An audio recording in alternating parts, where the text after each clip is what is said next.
এক ব্যক্তি আতঙ্কের সাথে আবিষ্কার করল যে পাহাড়ের মাঝ বরাবর একটি ভিনগ্রহের মহাকাশযান প্রচণ্ড গতিতে ঘুরছে। সে তড়িঘড়ি করে তার ভিডিও ক্যামেরাটি বের করে রেকর্ডিং শুরু করলো, কিন্তু চোখের পলকেই মহাকাশযানটি হঠাৎ হাওয়া হয়ে গেল। লোকটি আসলে কি ঘটেছে তা বুঝে ওঠার আগেই তার পিঠের দিক থেকে একটা তীব্র হিমশীতল ভয়ের স্রোত বয়ে গেল।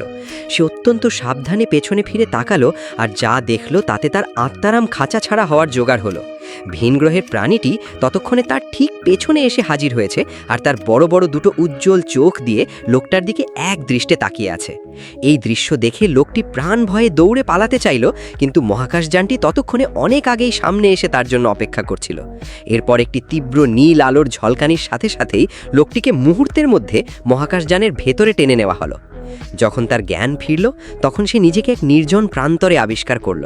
পুরো ঘটনাটি কোনো দুঃস্বপ্ন ছিল কিনা তা নিশ্চিত করার জন্য লোকটি তাড়াহুড়ো করে ক্যামেরার ভিডিওটি চালু করলো, কিন্তু সেখানে যা দেখা গেল তা ছিল আরও ভয়াবহ এক দৃশ্য।